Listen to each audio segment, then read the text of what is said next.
அனைவருக்கும் வணக்கம். Warm greetings to all. Today we are going to see about the optics in science of 10th standard Tamil Nadu School syllabus. அறிவியல் பாடத்தில் இருக்கிற ஒளியியல் பாடத்தை அது 10ஆம் வகுப்பு தமிழக பாடத்துறையில் இருக்கிறத பற்றி நம்ம பார்க்க போகிறோம்.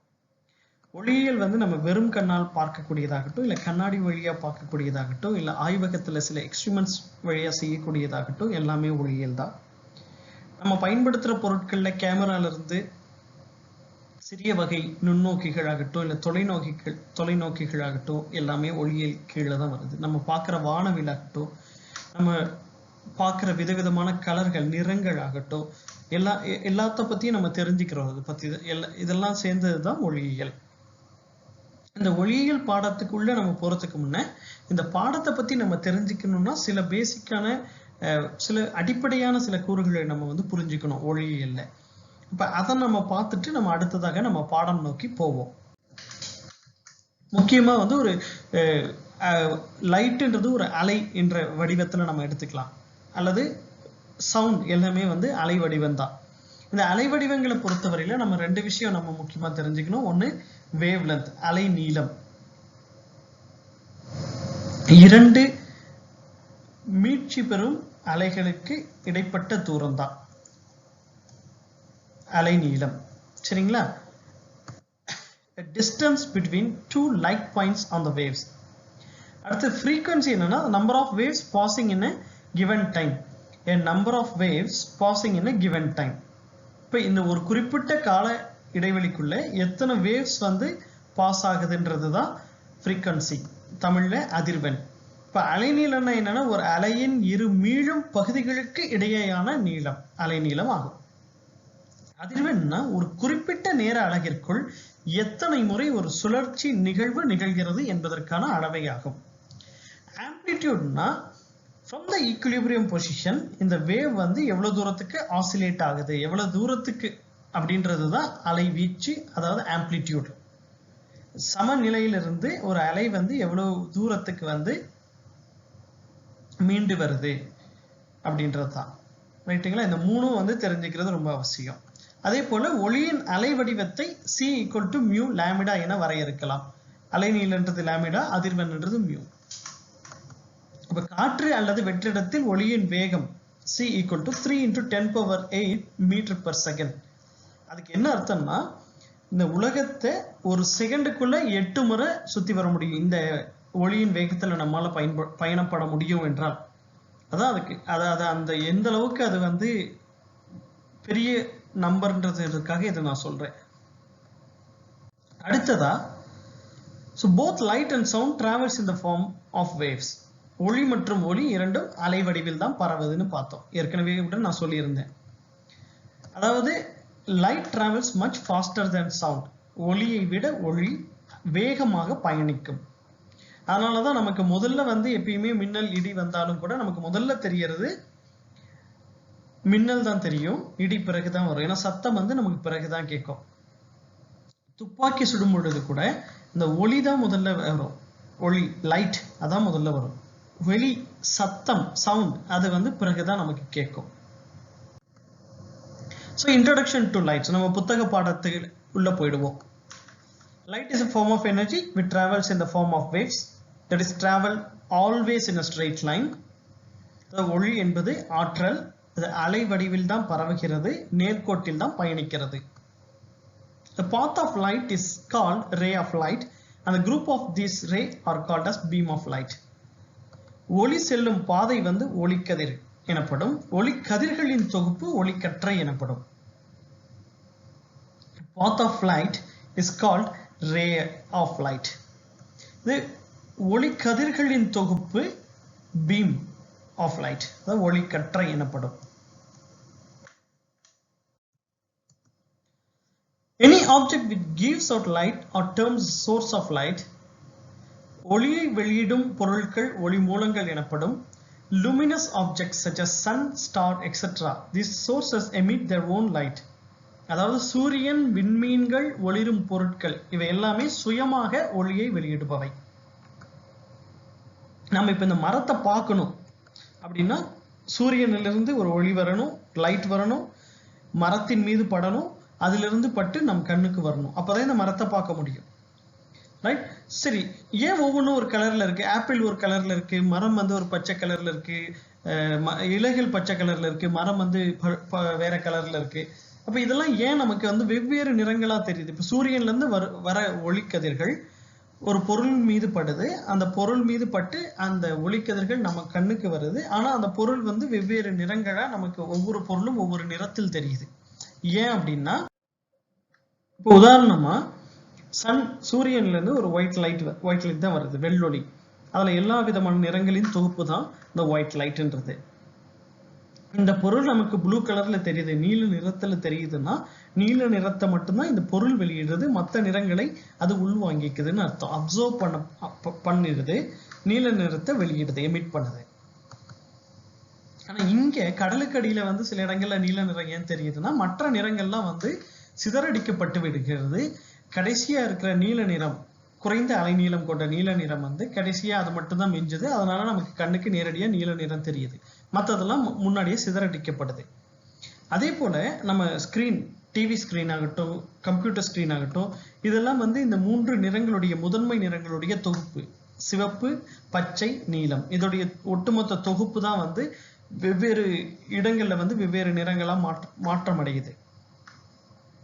சரிங்களா? அப்போ ஒரு நிறம் என்பது நம் கண்ணுக்கு தெரிவதற்கு பின்னால சில சயின்சஸ் இருக்கு. ப்ராப்பர்ட்டிஸ் ஆஃப் லைட், ஒளியின் பண்புகள் என்ன? No medium is required for propagation of light. It can travel in vacuum. அதாவது ஒளி பரவ ஊடகம் தேவையில்லை, வெற்றிடம் வழியே ஒளிக்கதிர் செல்லும். The speed of light in vacuum or air is c equal to 3 into 10 power 8 meter per second. இது நம்ம முன்னாடியே பார்த்தோம். காற்று அல்லது வெற்றிடத்தில் ஒளியின் வேகம் c equal to 3 into 10 power 8 meter per second. Light என்பது ஒரு wave, hence characterized by wavelength and frequency. இதையும் பார்த்தோம் இல்லையா? ஒளியின் அலைவடிவத்தை c equal to mu lambda என வரையறுக்கலாம். Different color have different wavelength and hence different frequency. Violet low wavelength, red வந்து high wavelength. ஒளியின் வெவ்வேறு நிறங்கள் வெவ்வேறு அலை நீளத்தையும் அதிர்வெண்ணையும் பெற்றிருக்கும். ஊதா நிறம் குறைந்த அலை நீளத்தையும், சிவப்பு அதிக அலை நீளத்தையும் கொண்டது. When light is incident on the interface between two media, it is partly reflected and partly refracted. ஒளியானது இருவேறு ஊடகங்களின் இடைமுகப்பை அடையும் பொழுது, it is an incident on the interface between two media. இருவேறு ஊடகங்களின் இடைமுகப்பை அடையும் போது பகுதி அளவு எதிரொலிக்கும், பகுதி அளவு விலகல் அடைக்கும். That is partly reflected, partly refracted. Refraction of light na enna, when a ray of light travels from one transparent media into another obliquely, the path of light undergoes deviation. This deviation of ray of light is called refraction. Refraction takes place due to the difference in the velocity of light in different media. The velocity of light is more in a rarer medium and less in a denser medium. Refraction of light obeys two laws of refraction. தமிழ்ல பார்த்தோம்னா, ஒளி கதிர் ஒன்று ஒரு ஒளி புகும் ஊடகத்தில் இருந்து மற்றொரு ஒளி புகும் ஊடகத்திற்கு சாய்வாக செல்லும் போது, when a ray of light travels from one transparent medium into another obliquely, அதாவது சாய்வாக செல்லும் பொழுது, ஒளிக்கதிர் ஒன்று ஒரு ஒளி புகும் ஊடகத்தில் இருந்து மற்றொரு ஒளி புகும் ஊடகத்திற்கு சாய்வாக செல்லும் பொழுது ஒளிக்கதிர் தன் பாதையில் இருந்து, இப்படி போக வேண்டிய ஒளிக்கதிர் தன் பாதையிலிருந்து விலகல் அடைகிறது. இந்த ஒளிக்கதிரின் பாதையில் ஏற்படும் இந்த விலகல் தான் ஒளி விலகல் எனப்படுகிறது. ஒளியானது வெவ்வேறு ஊடகத்தில் வெவ்வேறு திசை வேகத்தில் செல்வதால் தான் ஒளி விலகல் ஏற்படுகிறது. ஒளியின் திசை வேகம் அடர்வு குறைந்த ஊடகத்தில் அதிகமாகவும் அடர்வு மிகுந்த ஊடகத்தில் குறைந்ததாகவும் இருக்கும். The velocity of light is more in rarer medium and less in denser medium. ஒளியின் திசை வேகம் அடர்வு குறைந்த ஊடகத்தில் அதிகமாகவும் அடர்வு மிகுந்த ஊடகத்தில் குறைவாகவும் இருக்கும். இப்போ நம்ம நேரடியா நம்ம வீட்லயே கூட தண்ணியில பென்சில் இப்படி போட்டோம்னா சாய்வா போடும்போது நமக்கு இது ஒளி விலகல் அடைவதால இப்படி நமக்கு தெரியும். சரிங்களா? அதே போல நமக்கு இங்க ரெண்டு முக்கியமான விஷயம் தெரிஞ்சுக்கணும். ஆங்கிள் ஆஃப் இன்சிடென்ஸ் படுகதிருடைய கோணம், ஆங்கிள் ஆஃப் ரிஃப்ராக்ஷன் விலகு கதிருடைய கோணம். இது ரெண்டும் வந்து நமக்கு பயன்படும் ஒளி விலகல் குறித்து மேலதிகமாக தெரிந்து கொள்ள. நம்ம நேரடியா பார்க்குற சில இன்னும் உதாரணங்கள்னு பார்த்தீங்கன்னா இந்த மிரேஜ் காணல் நீர். நம்ம வெயில் காலத்துல சாலையில பயணிச்சுட்டு இருக்கும் போது தூரமா உங்களுக்கு நீர் போல சாலையில தெரியும். ரோட்ல வந்து ஒரு வாட்டர் சர்ஃபேஸ் மாதிரி இருக்கும். ஆனா பக்கம் போக போக அது இன்னும் கொஞ்சம் தூரம் தள்ளி போயிட்டே இருக்கும். ஸோ அதை காணல் நீர்னு சொல்லுவோம், மிரேஜ்ன்னு சொல்லுவோம். எதிரில் வர வாகனம் கூட அந்த காணல் நீர்ல பட்டு நமக்கு வந்து அது ரிஃப்ளெக்ட் ஆகிற மாதிரி தெரியும். அதுக்கு காரணம் நல்ல வெயில் காலத்துல வெயிலுடைய வெப்பம் வந்து சூரியனோட வெப்பம் வந்து நம்ம சாலையை சூடு பண்ணுது. இப்ப சாலையுடைய உயரத்திற்கு சாலையுடைய சமதளத்திற்கு சற்று உயரமா இருக்கக்கூடிய இடங்களில் இன்னும் கொஞ்சம் வெப்பம் அதிகமாகும். ஏற்கனவே சாலை சூடாகிறதுனால அது அருகாமையில் இருக்கக்கூடிய ஏர் மாலிகூல்ஸ் எல்லாமே கொஞ்சம் சூடாகும். அப்போ உங்களுக்கு இருவேறு ஊடகமாக இந்த இடம் மாறுது. அப்ப லைட் வரும்போது நம்ம ஏற்கனவே பார்த்தோம், ரேரர் மீடியத்துல அடர்வு குறைந்த ஊடகத்துல வந்து ஒளி விலகல் அதிகமா இருக்கும், அடர்வு நிறைந்த ஊடகத்துல ஒளி விலகல் குறைவா இருக்கும். ஸோ இப்ப நமக்கு சாலையுடைய தளத்திற்கு சற்று மேல அதிகமாக வெப்பம் அடைவதால் இந்த ஏர் மாலிகூல்ஸ் எல்லாம் கொஞ்சம் ரேரரா மாறும். டென்சிட்டியிலிருந்து தன்னுடைய அடர்வுல இருந்து குறைஞ்சிருக்கும். கீழே வந்து டென்சட் சர்ஃபேஸ் இருக்கும். இப்ப இந்த வித்தியாசம் இந்த இருவேறு மீடியமா மாறுறதுனால அந்த ஒளி விலகல் வந்து ஏற்பட்டு நமக்கு காணல் நீர் போலவும் அந்த காணல் நீர்ல இன்னொரு எதிரில் வர வாகனத்துடைய பிம்பம் தோன்றுவது போலவும் தோன்றும்.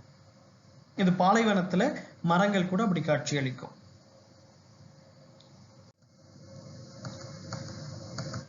ஒளி விலகலுடைய விதிகளை பற்றி பார்ப்போம். First law of refraction. The incident ray, the refracted ray of light and the normal to the refracting surface all lie in the same plane. ஒளி விலகலோட முதல் விதி என்ன?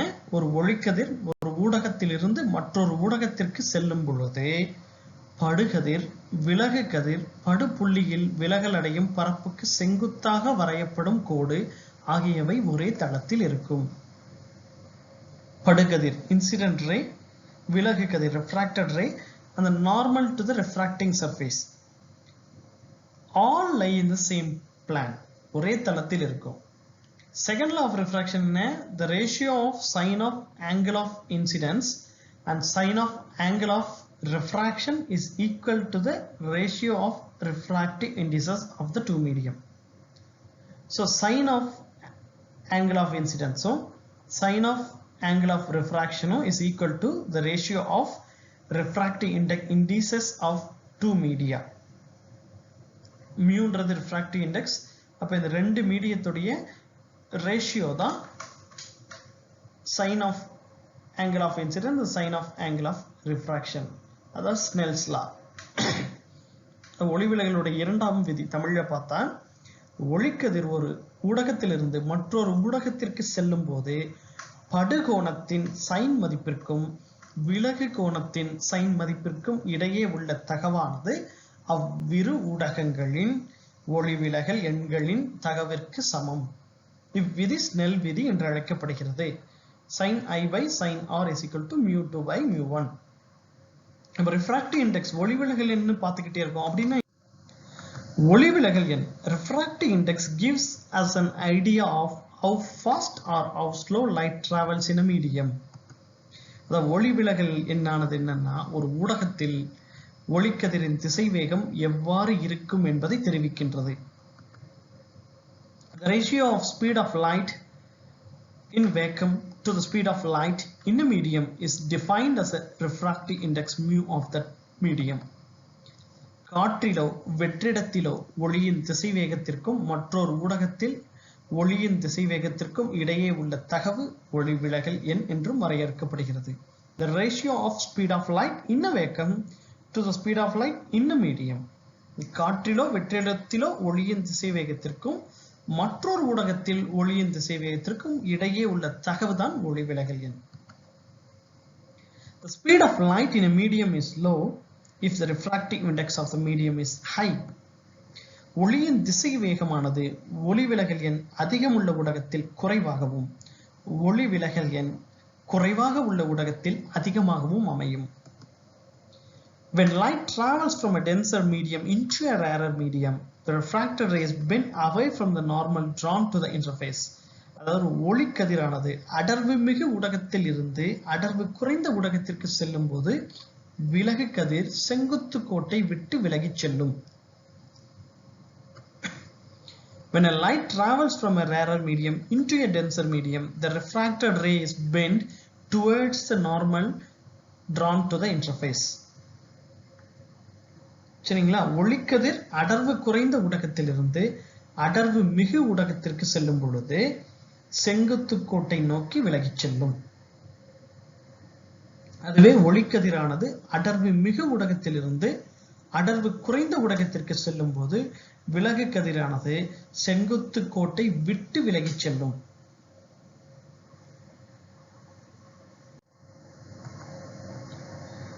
கூட்டொளியில் ஏற்படும் ஒளி விலகல், அதாவது லைட் டிஸ்பர்ஷன் ஆஃப் லைட்டை பத்தி பார்ப்போம்.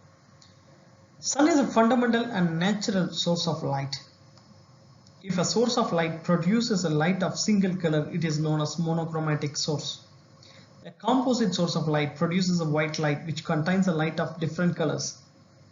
Sunlight is a composite light which consists of light of various colors or wavelength. The sun is a fundamental and natural source of light.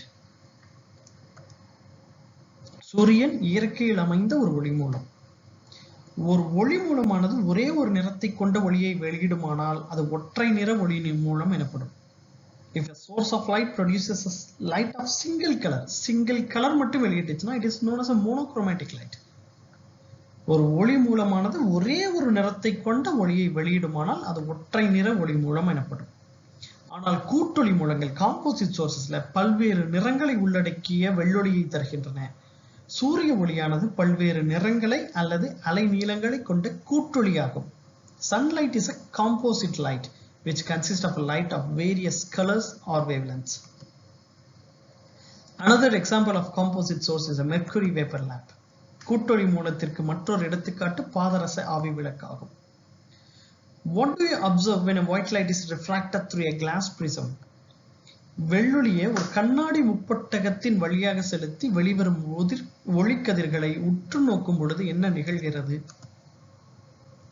When a beam of white light or composite light is refracted through any transparent media such as glass or water, it is split into its component color. This phenomena is called dispersion of light.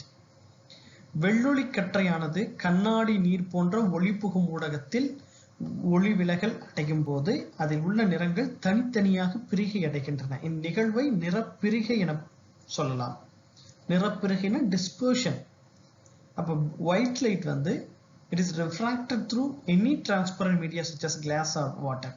இந்த வெள்ளொளி கண்ணாடி அல்லது நீர் போன்ற ஒளி புகும் ஊடகத்தில் ஒளி விலகல் அடையும் பொழுது அதில் உள்ள நிறங்கள் தனித்தனியாக பிரிகை அடைகின்றன. The band of colors is termed as spectrum. The spectrum consists of following colors: white, violet, indigo, blue, green, yellow, orange, and red. These colors are represented by the acronym VGR. நிறங்களின் தொகுப்பானது நிறமாலை எனப்படும். அதுல வந்து ஊதா, கருநீலம், பச்சை, நீலம், மஞ்சள், orange மற்றும் சிவப்பு VGR என்ற சுருக்க குறியீட்டின் மூலம் குறிப்பிடப்படுகிறது. இப்ப இந்த இடத்துல ஒரு கேள்வி வந்திருக்கும், ஒயிட் லைட் ஏன் இந்த டிரான்ஸ்பரண்ட் மீடியால ஒளி புகும் ஊடகத்துல செல்லும் பொழுது ரிஃப்ராக்ஷன் நடக்கும் பொழுது ஏன் வந்து தனித்தனியா பிரியுதுன்னு ஒரு கேள்வி எழுவும் இல்லையா? அந்த கேள்வி வச்சிருங்க, நம்ம அடுத்த 2-3 ஸ்லைட்ல அதற்கான விடையை நம்ம காண்போம். ஸோ இது நம்ம எந்த இடத்துல நேரடியா நம்ம கீழே பாக்குறோம்? ஒண்ணு இந்த முப்பட்டகத்தின் வழியாக செலுத்தும் பொழுது வெவ்வேறு நிறங்கள் நிறப்பிரிகை அடைகிறது. இன்னொன்னு வந்து நமக்கு நேரடியா வானவில் மழை காலத்துல வெயிலோட இருக்கும் பொழுது நமக்கு தெரியுது இல்லையா? இது ரெண்டுமே வந்து இந்த நிறப்பிரிகைக்கான எடுத்துக்காட்டுகள். Why do we get the spectrum when white light is refracted by the transparent medium? நமக்கு ஏன் அந்த வெள்ளொளி வந்து ஒளிப்புகும் ஊடகத்தில் செல்லும் பொழுது வெவ்வேறு நிறங்கள் ஏன் ஏற்படுது? This is because different colored lights are bent through different angles. That is, the angle of refraction is different for different colors. The angle of refraction is smallest for red and highest for violet. From Snell's law, we know that the angle of refraction is determined in terms of refractive index of the medium. Hence, the refractive index of the medium is different for different colored lights. This indicates that the refractive index of a medium is dependent on the wavelength of light. இது ஏன் ஏற்படுதுன்னா, ஒரு white light ஒளிப்புகும் ஊடகத்தில் transparent மீடியால செல்லும் போது அதன் வெவ்வேறு நிறங்கள் வெவ்வேறு கோண அளவுகளில் விலகல் அடைவதால் நிறப்பிரிகை ஏற்பட்டு நிறமாலை தோன்றுகிறது. So the different colored lights are bent through different angles. ஒவ்வொரு நிறங்களும் ஒவ்வொரு கோணத்துல வந்து பெண்ட் ஆகுது. வெவ்வேறு கோண அளவுகளில் விலகல் அடைகிறது. That is, the angle of refraction is different for different colors. ஏன்னா ஒவ்வொரு நிறத்திற்கும் the angle of refraction வந்து வெவ்வேறானது, விலகல் அடையும் கோணம் வந்து வெவ்வேறானது. அதனாலதான் நிறப்பிரிகை ஏற்பட்டு நிறமாலை தோன்றுகிறது. ஊடகத்தில் ஒளிக்கதிரின் விலகு கோணமானது நிறங்களை பொறுத்து மாறுபடுகிறது. Angle of refraction is smallest for red and highest for violet. கண்ணுறு ஒளியில் சிவப்பு நிறம் மிக குறைந்த விலகு கோணத்தையும் ஊதா நிறம் மிக அதிகமான விலகு கோணத்தையும் பெற்றுள்ளன. ஸ்னெல் விதிப்படி விலகு கோணமானது ஊடகத்தின் ஒளிவிலகல் எண்ணை சார்ந்து அமையும். From the Snell's law, we know that the angle of refraction is determined in terms of the refractive index of the medium. Hence, the refractive index of the medium is different for different colored lights. வெவ்வேறு நிறங்களுக்கு ஊடகத்தின் ஒளிவிலகல் எண் வெவ்வேறாக இருக்கும். எனவே ஒரு ஊடகத்தின் ஒளிவிலகல் எண் ஒளிக்கதிரின் அலைநீளத்தை சார்ந்தது என அறியலாம். This indicates that the refractive index of a medium is dependent on the wavelength of light. So refractive index வந்து ஒவ்வொரு நிறங்களுக்கும் அதனுடைய wavelength அலைநீளத்தை பொறுத்து மாறுபடும். Snell's law படி the angle of refraction is determined in terms of refractive index of the medium. அப்ப ஒவ்வொரு அலைநீளம் கொண்ட ஒவ்வொரு நிறமும் வெவ்வேறு கோணத்துல வந்து விலகல் அடையும். அப்படி விலகல் அடையும் போது நிறப்பிரிகை ஏற்படுகிறது, அதாவது டிஸ்பர்ஷன் நடக்குது. So wavelength of light முக்கியம், அதனால refractive index of the medium மாறுது. Snell's law படி angle of refraction வந்து it's determined in terms of the refractive index of medium. அப்ப angle of refraction ஒவ்வொரு நிறத்துக்கும் ஒவ்வொரு மாதிரி இருக்கும். முக்கியமா angle of refraction is smallest for red and highest for violet. கண்ணுறு ஒளியில் சிவப்பு நிறம் மிக குறைந்த விலகு கோணத்தையும் ஊதா நிறம் மிக அதிகமான விலகு கோணத்தையும் பெற்றுள்ளன. மறுபடியும் இந்த உதாரணத்தை பார்ப்போம். வெள்ளொளி ஒரு ஒயிட் லைட் வந்து முப்பட்டகம் பிரிசம் வழியா வரும்போது இப்ப இந்த பிரிசம் வந்து ஒவ்வொரு நிறத்துக்கும் அதனுடைய வேவ்லென்த் அலைநீளத்தை பொறுத்து ரிஃப்ராக்டிவ் இண்டெக்ஸ் மாறுது. அப்ப விலகு கோணம் ஆங்கிள் ஆஃப் ரிஃப்ராக்ஷன் மாறுது. அப்ப அது பயணப்படுவதில் வெவ்வேறு கோண அளவுகள்ல பயணப்படுகிறது. அப்ப நிறப்பிரிகை ஏற்படுகிறது, டிஸ்பர்ஷன் ஆஃப் லைட் ஏற்பட்டு வெவ்வேறு நிறங்கள் வெளியே தெரியுது. சரி, அதே வெவ்வேறு நிறங்களை மறுபடியும் இரண்டாம் முப்பட்டகத்தின் தலைகீழ திருப்பி வச்சோம்னா மறுசேர்க்கை நடந்து திரும்ப நமக்கு வெள்ளொளி கிடைச்சிரும். சரிங்களா?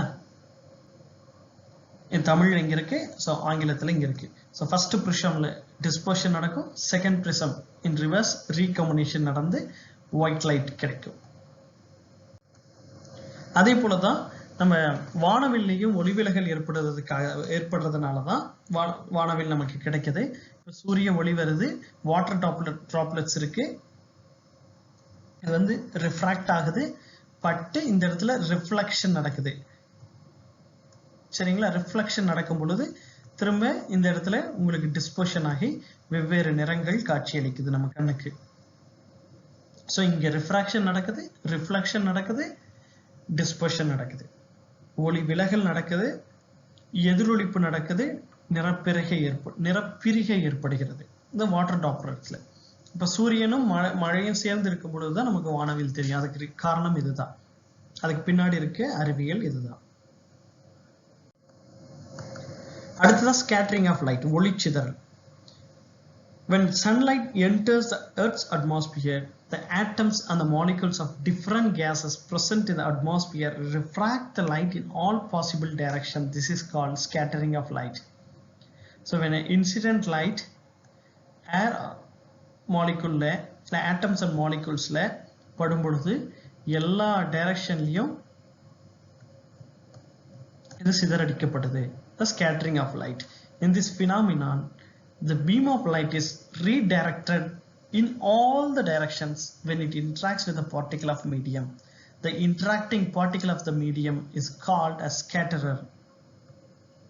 சூரிய ஒளி புவியின் வளிமண்டலத்தில் நுழையும் பொழுது வளிமண்டலத்தில் உள்ள பல்வேறு வாயு அணுக்கள் மற்றும் மூலக்கூறுகளால் Earth's atmosphere sunlight வரும்போது atoms and molecules of different gases present in the atmosphere. புவியின் வளிமண்டலத்தில் நுழையும் பொழுது வளிமண்டலத்தில் உள்ள பல்வேறு வாயு அணுக்கள் மற்றும் மூலக்கூறுகளால் அனைத்து திசைகளிலும் விலகல் அடைய செய்யப்படுகிறது. இந்நிகழ்வு ஒளிச்சிதறல் எனப்படுகிறது.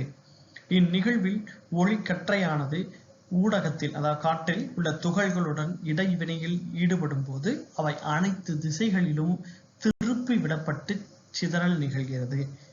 இடைவினையில் ஈடுபடும் துகள் சிதறலை உண்டாக்கும் துகள் அதாவது ஸ்கேட்டரர் எனப்படுகிறது. ஒளிச்சிதறல் பத்தி பார்த்தோம். இப்போ ஒளிச்சிதறலின் வகைகள் பத்தி பார்ப்போம்.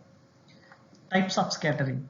When a beam of light interacts with a constituent particle of the medium, it undergoes many kinds of scattering. Based on initial and final energy of light beam, scattering can be classified as elastic scattering. That if the energy of incident beam of light and the scattered beam of light are same, then it is called as elastic scattering. Inelastic scattering, if the energy of the incident beam of light and the scattered beam of light are not same, then it is called as inelastic scattering. The nature and size of the scatterer results in different types of scattering, that is Rayleigh scattering, May scattering, Tyndall scattering and Raman scattering. ஒளிக்கற்றையானது ஊடகத்தில் உள்ள துகள்களுடன் இடைவினையாற்றும் போது பல்வேறு வகையான சிதறல்கள் ஏற்படுகின்றன. ஒளிக்கற்றையின் தொடக்க மற்றும் இறுதி ஆற்றலை அடிப்படையாக கொண்டு ஒளிச்சிதறலை இரு வகைப்படுத்தலாம். மீட்சி சிதறல், அதாவது சிதறல் அடையும் ஒளிக்கற்றையின் தொடக்க மற்றும் இறுதி ஆற்றல்கள் சமமாக இருப்பின், if the energy of the incident beam of light and the scattered beam of light are same, then it is called elastic scattering.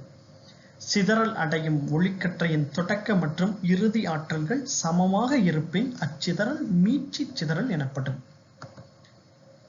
மீட்சியற்ற சிதறல்னா சிதறல் அடையும் ஒளிக்கற்றையின் தொடக்க மற்றும் இறுதி ஆற்றல்கள் சமமற்று இருப்பின் அச்சிதறல் மீட்சியற்ற சிதறல் எனப்படும். சிதறலை உண்டாக்கும் துகளின் தன்மை மற்றும் அளவை பொறுத்து சிதறலை கீழ்கண்டவாறு வகைப்படுத்தலாம். ரேலே ஒளிச்சிதறல், மீ ஒளிச்சிதறல், டிண்டால் ஒளிச்சிதறல், ராமன் ஒளிச்சிதறல். ஸோ இந்த 4 வகை ஸ்கேட்டரிங்ல ஒவ்வொரு வகை பத்தியும் பார்க்க போறோம். அதில் இப்போ ஃபர்ஸ்ட் ரேலே ஸ்கேட்டரிங் பத்தி பார்க்குறோம். அதுக்கு முன்னாடி ரேலே ஸ்கேட்டரிங்கை நம்ம வாழ்க்கையில நம்ம நேரடியா உதாரணத்துல எங்கெங்க எதிர்கொள்றோம், நம்ம காணக்கூடியதா எது இருக்குன்றத பார்த்தோம்னா, இப்ப சூரிய ஒளி நமக்கு வானத்திலிருந்து பூமியை நோக்கி வருதுன்னு தெரியும். ஆனா நமக்கு வெள்வெளி தான் வருதுன்னு தெரியும். இருப்பினும் மதியம் ஒரு நிறத்திலையும் மாலை நேரத்துல ஒரு நிறத்திலையும் வானம் காட்சி அளிக்குது இல்லையா? அது ஏன் அப்படின்னு நம்ம சிந்திக்கணும். அந்த சிந்தனை தான் இந்த ரேலே ஸ்கேட்டரிங் விஷயத்தை நமக்கு தெளிவுபடுத்தும். உதாரணத்துக்கு மதிய நேரத்துல சூரியன் இந்த பூமிக்கு சற்று அருகாமையில் இருக்கிறது போல இருக்கும். மாலை நேரத்துல பூமிக்கு கொஞ்சம் வெகு தொலைவுக்கு போயிடும். இப்ப சூரியனிலிருந்து ஒயிட் லைட்ஸ், எல்லா நிறங்களையும் கொண்ட இந்த ஒயிட் லைட்ஸ் வரும் பொழுது ப்ளூ லைட், நீல நிறம் குறைந்த அலைநீளம் கொண்டது. அதனால அதிகமா சிதறல் அடைக்கப்படுகிறது, சிதறல் அடையும். அப்படி சிதறல் அடையும் பொழுது நமக்கு வானம் முழுக்க நீல நிறமா தெரியும். இதே தூரம் போயிடுச்சுன்னா நீல நிறம் குறைந்த அலைநீளம் கொண்டது. ப்ளூ லைட் ஸ்மால் வேவ்லென்த் இருக்கிறதுனால முதல்லயே சிதறல் அடைஞ்சிரும். அதே போல எல்லா நிறங்களும் சிதறல் அடைஞ்ச பிறகு ரெட் லைட், அதுதான் ஹையஸ்ட் வேவ்லென்த், அதுதான் நமக்கு இந்த பூமியில இருக்க நமக்கு கண்ணுக்கு தெரியும். சரிங்களா? இதை அண்டர்ஸ்டாண்ட் பண்ணிக்கோங்க. நம்ம இது தொடர்பான புத்தகத்தில் இருக்கும் செய்தியை அடுத்தது பார்ப்போம். Rayleigh scattering, the scattering of sunlight by the atoms or molecules of the gases in the Earth's atmosphere is known as Rayleigh scattering. Rayleigh scattering law states that the amount of scattering of light is inversely proportional to the fourth power of its wavelength. So inversely proportional to the fourth power of its wavelength. The shorter wavelength colors are scattered much more than the longer wavelength colors. முன்னாடி ஸ்லைட்ல பார்த்தோம் இல்லையா, blue light வந்து சீக்கிரமா நிறைய scatter அடையும். The shorter wavelength colors are scattered much more than the longer wavelength colors. ஏன்னா amount of scattering என்றது is inversely proportional to the fourth power of its wavelength. Lambda 4 fourth power of its wavelength, அதுவும் inversely proportional. அப்ப the shorter wavelength colors are scattered much more than the longer wavelength colors. சூரியனில் இருந்து வரும் ஒளிக்கதிர்கள் வளிமண்டலத்தில் உள்ள வாயு அணுக்கள் மற்றும் மூலக்கூறுகளால் சிதறலடிக்கப்படுவதே ரேலே ஒளிச்சிதறல் ஆகும். ரேலே சிதறல் விதினா ஒரு ஒளிக்கதிர் சிதறலடையும் அளவானது அதன் அலைநீளத்தினை நான்மடிக்கு எதிர்த்தகவில், அலைநீளத்தின் நான்மடிக்கு எதிர்த்தகவில் இருக்கும். When a sunlight passes through the atmosphere, the blue color, that is shorter wavelength, is scattered to a greater extent than the red color. அப்ப when a sunlight passes through the atmosphere, blue color வந்து shorter wavelength இருக்கிறதுனால அதிகமா சிதறல் அடிக்கப்படுகிறது. To a greater extent than the red color with longer wavelength. சிவப்பு நிறம், அதிக அலைநீளத்தை கொண்ட சிவப்பு நிறத்தை விட குறைந்த அலைநீளம் கொண்ட நீல நிறம் தான் அதிகமா ஸ்கேட்டர் ஆகுது. The scattering causes the sky to be appeared in blue color at sunrise and sunset. The light rays from sun have to travel a larger distance in the atmosphere than at noon. Hence, most of the blue lights are scattered away and only the red light, which gets least scattered, reaches. Therefore, the color of sun is red at sunrise and sunset. சூரிய ஒளியானது வளிமண்டலத்தின் வழியாக செல்லும் பொழுது குறைந்த அலைநீளத்தை உடைய நீல நிறமானது அதிக அலைநீளத்தை கொண்ட சிவப்பு நிறத்தை விட அதிகமாக சிதறல் அடைவதால் வானம் நீல நிறமாக தோன்றுகிறது. சூரிய உதயம் மற்றும் மறைவின் போது சூரிய ஒளியானது நண்பகலில் இருப்பதை விட அதிக தொலைவு செல்ல வேண்டியிருக்கிறது. நீல நிறம் முற்றிலும் சிதறல் அடைந்து சிவப்பு நிறம் நம்மை அடைகிறது. எனவே வானமும் சிவப்பாக காட்சியளிக்கிறது. இதுதான் முன்னாடியே நம்ம முன் ஸ்லைட்லயே பார்த்தோம்.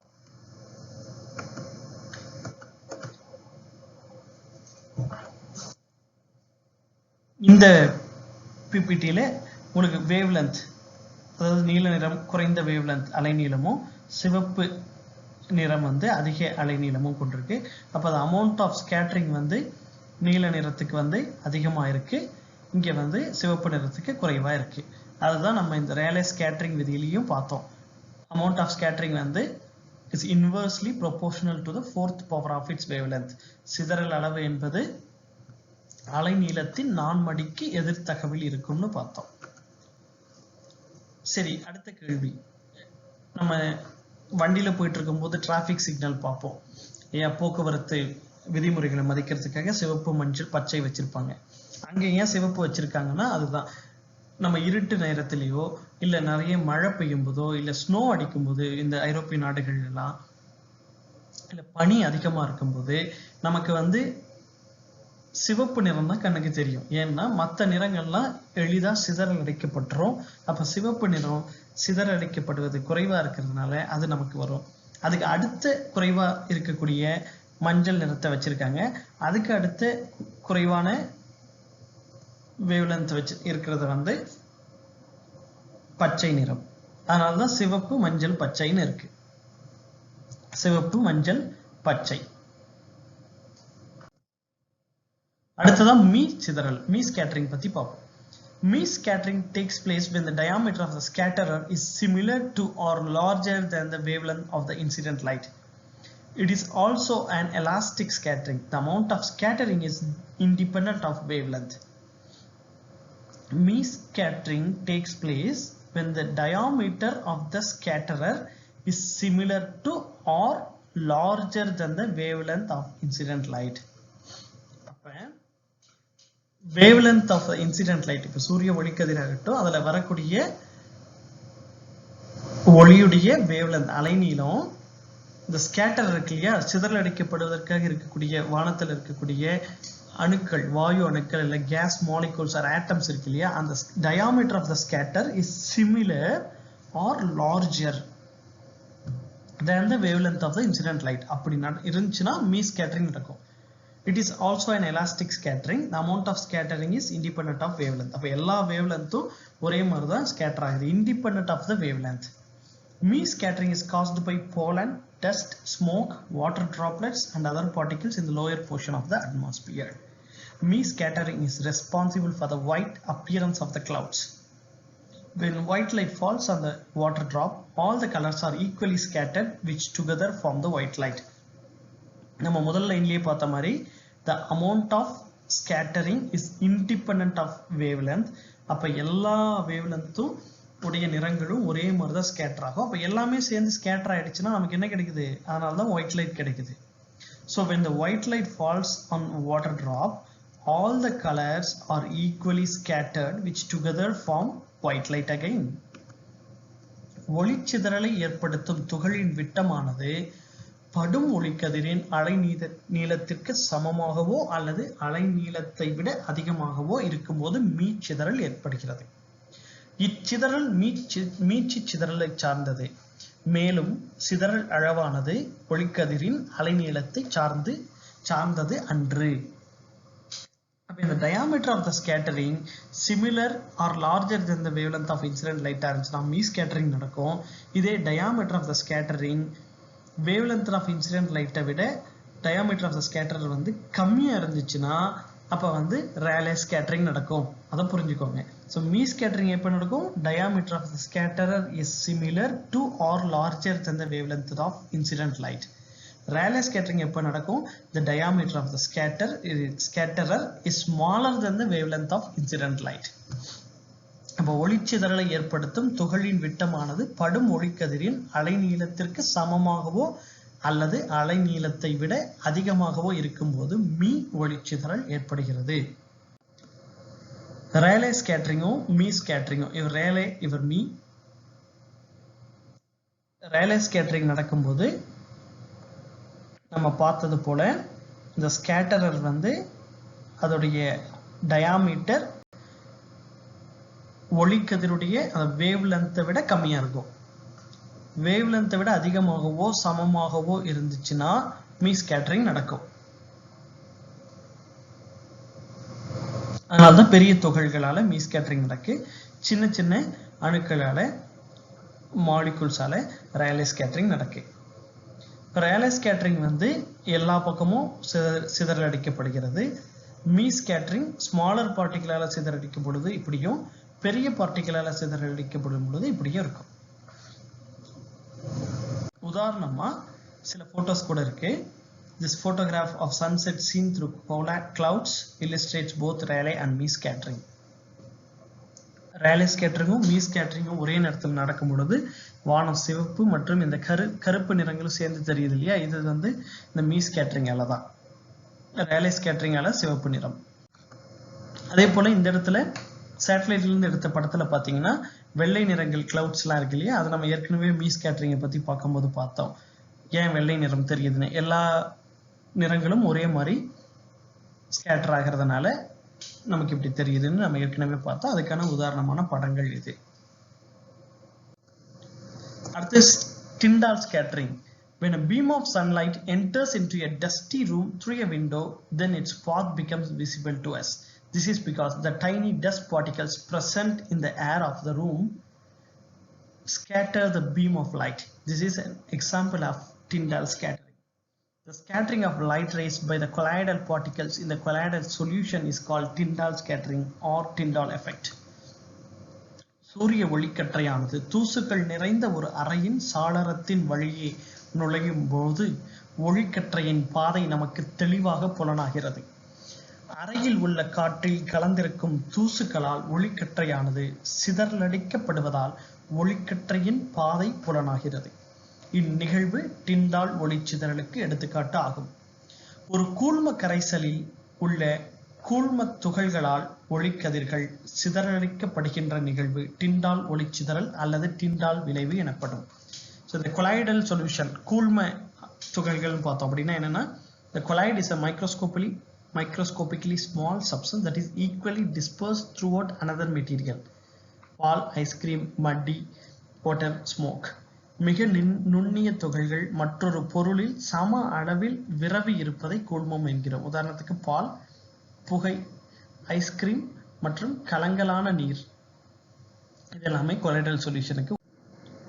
டிண்டால் ஸ்கேட்டரிங்கை உதாரணத்தோட பார்க்கணும்னா, ஒரு பீக்கர்ல சொல்யூஷன், ஜஸ்ட் ஒரு பியூர் சொல்யூஷன் இருக்கு, இன்னொன்று வந்து கொலாய்டல் சொல்யூஷன் இருக்கு. அதாவது கூழ்ம துகள்களால் நிறைந்த ஒரு பீக்கர் இருக்கு, இன்னொன்று வெறும் திரவம் மட்டும் இருக்கிறது இருக்கு. இப்போ ஃபிளாஷ் லைட் அடிச்சோம்னா வெறும் திரவம் மட்டும் இருக்கிறது, வெறும் லிக்விட் மட்டும் இருக்கிறதுல நமக்கு எதுவுமே தெரியாது. ஆனால் இப்போ துகள்கள் நிறைந்த ஒரு பீக்கர் திரவம் இருக்குன்னா அதில் வந்து நமக்கு அந்த துகள்கள் வந்து எளிதாக தெரியும் ஃபிளாஷ் லைட்டால. அதான் டிண்டால் சிதறல். டிண்டால் சிதறலுக்கு இன்னொரு உதாரணம் வந்து, இப்போ நம்ம கண் வந்து சில பேருக்கு நீல நிறமா தெரியும், சில பேருக்கு வேற நிறமா தெரியும், உண்மையாக கருப்பா இருக்கணும். இது ஏன் அப்படின்னா, மெலனின் ஒரு சப்ஸ்டன்ஸ், கெமிக்கல் சப்ஸ்டன்ஸ் இருக்கு, அது குறைவாக இருக்கும் பட்சத்தில் அப்போ ப்ளூ வந்து எளிதாக வந்து ஸ்கேட்டர் ஆகும்னு நம்ம பார்த்தோம். அப்போ அந்த ப்ளூ லைட் வந்து நிறைய ஸ்கேட்டர் ஆகுறதுனால இது ப்ளூ கலராக தெரியுது. அப்போ இதுவும் டிண்டால் ஸ்கேட்டரிங்கான ஒரு உதாரணம் தான். அடுத்ததா ராமன் ஸ்கேட்டரிங் பற்றி பார்ப்போம். When a parallel beam of monochromatic light passes through a gas or liquid or transparent solid, a part of light rays are scattered. When a parallel beam of monochromatic light, single colored light, passes through a gas or liquid or transparent solid, a part of light rays are scattered. The part of light rays தான் scatter ஆகும். இந்த இடத்துல monochromatic light வந்து gas or liquid or transparent solid வழியா போகும்போது, a scattered light contains some additional frequencies other than that of the incident frequency. This is known as Raman scattering or Raman effect. அப்போ அந்த scatter ஆகப்படக்கூடிய light வந்து it contains additional frequencies other than the incident frequency. இப்போ additional wavelength இருக்கும். இந்த ஃபினாமினாக்கு பேர் தான் Raman scattering. The Raman scattering is defined as the interaction of light ray with the particles of pure liquids or transparent solids, which leads to a change in wavelength or frequency. இப்போ additional frequency or additional wavelength இருக்குன்னு சொன்னோம் அப்படின்னா, இப்போ இந்த change in wavelength or frequency நடக்கிறதுக்கு பேர் தான் Raman scattering. அதுவே in particular the interaction of light ray with the particles of pure liquids or transparent solids. The spectral lines have frequency equal to the incident ray frequency is called Rayleigh line, and the spectral lines which are having frequencies other than the incident ray frequency are called Raman lines. இப்போ அந்த spectral லைன்ல வந்து incident ray frequency போலவே ஈக்குவலாக இருந்துச்சுன்னா அதுக்கு பேர் Rayleigh லைன்னும், incident ரேயோட ஃப்ரீக்வன்சிக்கு மாறுபட்டு இருந்துச்சுன்னா அது ராமன் லைன்னு சொல்லலாம். The lines having frequencies lower than the incident frequency is called Stokes line. The lines having frequencies higher than the incident frequency are called anti-Stokes line. இப்போ இந்த ராமன் லைன், ரேலே லைன், அதுலேயும் stocks line, anti stocks line பற்றி அடுத்த ஸ்லைடில் உதாரணத்தோடு பார்க்க போகிறோம். எப்படியும் தமிழை பார்த்துட்டு அதுக்கு போவோம். ஒரு வாயுக்கள், திரவங்கள், ஒளி புகும் தன்மை கொண்ட திண்மங்களின் வழியாக ஒற்றை நிற ஒளியானது, மோனோக்ரோமேட்டிக் லைட், சிங்கிள் வேவ்லென்த் உடைய லைட், சிங்கிள் கலர்டு லைட், அதாவது ஒற்றை நிற ஒளியானது இணை கற்றைகளாக செல்லும் போது part of light rays are scattered, அதாவது ஒரு பகுதி மட்டும் சிதறல் அடைகிறது. சிதறல் அடைந்த கதிரானது படுகின்ற கதிரின் அதிர்வெண்ணை தவிர சில புதிய அதிர்வெண்களையும் உள்ளடக்கியதாக இருக்கும். அந்த ஒளிக்கதிரானது தூய திரவங்கள் மற்றும் ஒளி புகும் தன்மை கொண்ட திண்மங்களில் உள்ள துகள்களுடன் இடைவினை புரிவதன் காரணமாக ஒளிக்கதிரின் அலைநீளம் மற்றும் அதிர்வெண்ணில் மாற்றங்கள் ஏற்படும் நிகழ்வே ராமன் ஒளிச்சிதறல் எனப்படும். படுகதிரின் அதிர்வெண்ணுக்கு சமமான அதிர்வெண்ணை கொண்ட நிறமாலை வரிகள் ராயலே வரிகள் என்றும் புதிய அதிர்வெண்களை கொண்ட நிறமாலை வரிகள் ராமன் வரிகள் என்றும் அழைக்கப்படுகிறது. இந்த படுகதிரின் அதிர்வெண்ணை விட குறைவான அதிர்வெண் கொண்ட நிறமாலை வரிகளை ஸ்டோக் வரிகள் என்றும் படுகதிரின் அதிர்வெண்ணை விட அதிகமான அதிர்வெண்ணை கொண்ட நிறமாலை வரிகளை ஆன்டி ஸ்டோக் வரிகள் என்றும் அழைக்கிறோம். ராமன் நம்ம ஊர்க்காரரு. ஸோ இங்கே படுகதிரும் அதுக்கப்புறம் சிதறடிக்கப்படும் போதும் வரக்கூடிய கதிருடைய அதிர்வெண் ஒரே மாதிரி இருக்கு. அதுதான் ரேலே ஸ்கேட்டரிங். படுகதிரின் அதிர்வெண்ணை விட சிதறடிக்கப்பட்டு வரும்போது அதிர்வெண் குறைவாக இருந்தால் அது ஸ்டோக் ஸ்கேட்டரிங். இதே அதிர்வெண் அதிகமாக இருந்தால் படுகதிரின் அதிர்வெண்ணை விட அதிகமாக இருந்தால் அதுக்கு பேரு ஆன்டி ஸ்டோக் ஸ்கேட்டரிங். ஸோ இந்த anti Stokes and Stokes scattering தான் ராமன் லைன்ஸ், ராமன் வரிகள்னு சொல்றோம். இப்போ இது ரேலே ஸ்கேட்டரிங் வழியா வரக்கூடியதை ரேலே வரிகள்னு சொல்றோம். இதுதான் நம்ம முன்னாடி இருக்கிற ஸ்லைட்ல வரிகளை பார்த்தோம். இதுல உதாரணத்தோட பார்க்குறோம். அநேகமா இது உங்களுக்கு புரிஞ்சிருக்கும்னு நினைக்கிறேன். இருப்பினும் வெவ்வேறு கேள்விகள் இல்லை ஏதாவது இருந்துச்சுன்னா நீங்க asankalvi@gmail.com மெயில் அனுப்புங்க. Lecture is by doctor Vijayshankar Asokan. நன்றி. தமிழ்நாடு பள்ளி கல்வித்துறை.